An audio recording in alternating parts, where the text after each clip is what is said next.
केवल प्राथमिक पवनों के बारे में पढ़ेंगे, जिसे भूमंडलीय पवनें कहा जाता है। वैसे इन पवनों को पढ़ने से पहले इन दाब पेटियों के बारे में जानना आवश्यक है।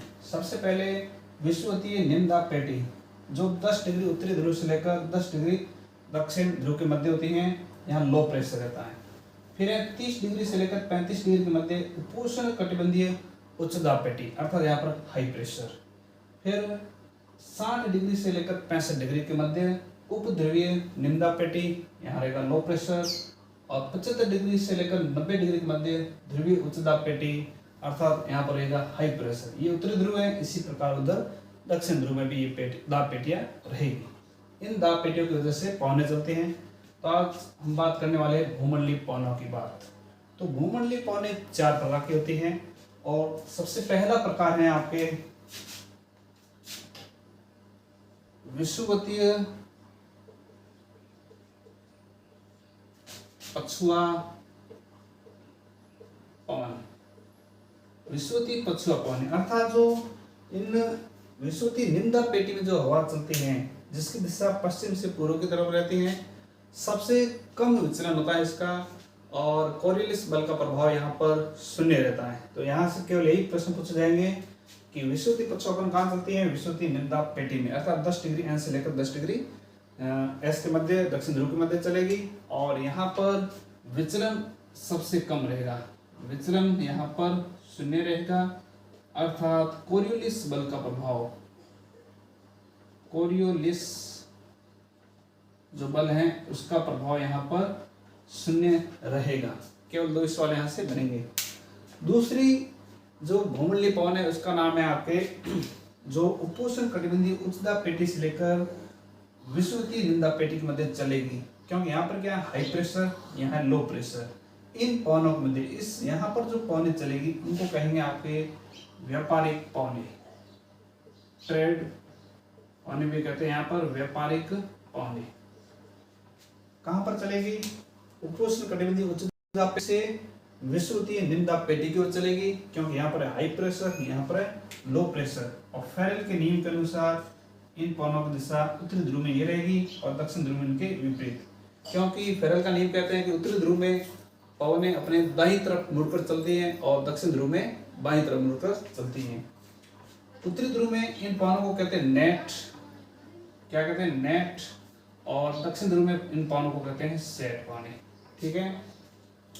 इन व्यापारिक पवनों के कारण 3 प्रकार के आपके यहाँ पर इस कटिबंध के बंधे जलवायु प्रदेशों का निर्माण हो जाता है। कहते हैं 3 प्रकार के जलवायु प्रदेश। अब आप देखिए इन पवनों की दिशा ये है, तो पश्चिम की तरफ जा रहे हैं, इसलिए पश्चिम में आपके मरुस्थल का निर्माण हो जाएगा। तो देखिए ये आपके वेस्ट, ये ईस्ट, पश्चिम में बनेगा मरुस्थल, और यहाँ पर सवाना तुल्य जलवायु, और यहाँ पर जो पूर्व की तरफ रहेगी वहाँ हमेशा रहेगा मानसूनी जलवायु। ये आपके इस कटिबंध के मध्य आपके इन जलवायु प्रदेशों का निर्माण होगा।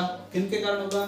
व्यापारिक पवनों के कारण। कितने प्रकार होती है? 2, नेट और सेट। अगली पवन लेते हैं हम पछुआ पवन।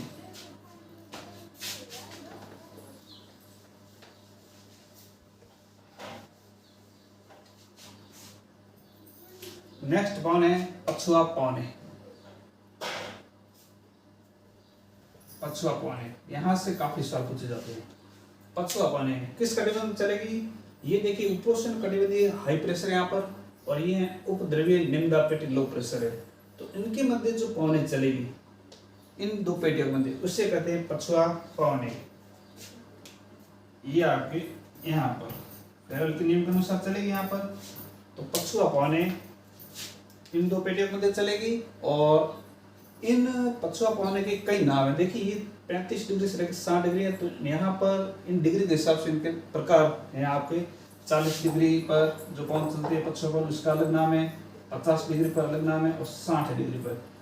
जो ग्राम सेवक का जो अभी एग्जाम हुआ था मेंस, वहाँ पर एक सवाल पूछा गया था कि भयंकर 50 का संबंध किससे है?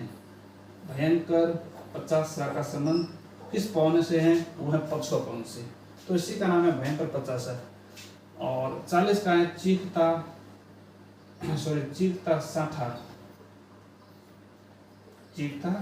साठा। और 40 डिग्री पर जो नाम है आपके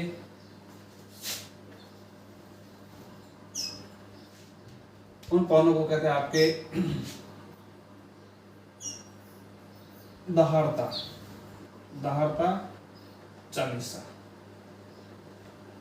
तो ये आपके पवनों के नाम है, पक्षों पवनों के नाम है। तो ध्यान रखना, यदि सवाल आ जाए कि दहाड़ता चालीसा, भयंकर 50, चीखता 60 का संबंध किन पवनों से है, तो आप याद रखेंगे पक्षों पवनों से है। इन पक्षों पवनों की वजह से दो प्रकार के जलवायु प्रदेशों का निर्माण होता है। कितने? दो। ये आपके इधर वेस्ट की तरफ, यहाँ ईस्ट की तरफ। यहाँ पर आपके ब्रिटिश तुल्य जलवायु का निर्माण होगा और यहाँ पर होगा शीतोष्ण मरुस्थल। अब आप देखिए 30 डिग्री और 35 डिग्री आपके जो ये आपके 10 डिग्री से लेकर 30 डिग्री के मध्य जो मरुस्थल है लगभग पश्चिम दिशा में पाए जाते हैं। लेकिन जब हम उच्च अक्षांशों की बढ़ते हैं तो मरुस्थल किधर? पूर्व की तरफ पाए जाते हैं। उन पक्षों पवनों की वजह से होते हैं ईस्ट और वेस्ट होते हैं ब्रिटिश तुल्य जलवायु, अर्थात समकारी प्रभाव, जहाँ पर आपके वार्षिक तापमान और दैनिक तापमान क्या रहते हैं? समान रहते हैं। तो यहाँ से ये सवाल पूछेंगे, एक तो ये प्रकार और ये कौन से दो जलवायु प्रदेश है, और यहाँ ये इन जलवायु प्रदेश का निर्माण किन पवनों की वजह से होता है?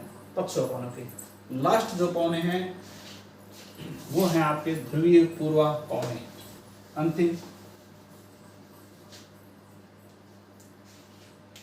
चौथा प्रकार है आपके ध्रुवीय पूर्वा पवने। ये देखिए, उपध्रुवीय निम्नदाब पेटी है और ये है ध्रुवीय उच्चदाब पेटी। हाई प्रेशर से लो प्रेशर की तरफ चलेगी, वही फेरल के नियम के अनुसार इनकी दिशा भी रहेगी। तो ये इन दो पेटियों के मध्य चलेगी। एक तो ये आपको ध्यान रखना है ध्रुवीय पूर्वा पवने, और दूसरी बात ये है कि ये इनका प्रभाव शीतकाल में ज्यादा रहता है, शीतकाल में ज्यादा प्रभावी रहती हैं। और कोरियोलिस बल का सबसे कम प्रभाव पड़ा था विश्वकीय, जो यहाँ निम्नदाब पेटी में चलने वाली थी विश्वकीय पक्षों पवने, वहां पर सबसे कम प्रभाव पड़ा था। लेकिन कोरियोलिस बल का सर्वाधिक प्रभाव ध्रुवीय पूर्वा पवनों पर पड़ता है। तो याद रखना, कोरियोलिस बल का प्रभाव क्या होता है? मैक्सिमम, सबसे अधिक किन पवनों पर पड़ता है? ध्रुवीय पूर्वा पवनों पर पड़ता है। ये आपको ध्यान रखना है। और इन पवनों की वजह से दो प्रकार के जलवायु प्रदेश का निर्माण होता है। दो प्रकार के जलवायु प्रदेश बनते हैं आपके उच्च अर्थात ध्रुवों की तरफ जो पवने होते हैं, जो जलवायु प्रदेश बनते हैं उनको कहते हैं आपके टुंड्रा जलवायु प्रदेश। और यहाँ पर जो थोड़े से नीचे जो 75 से 80 डिग्री के मध्य बनते हैं उन जलवायु प्रदेश को कहते हैं टेंगा जलवायु प्रदेश या फिर साइबेरिया जलवायु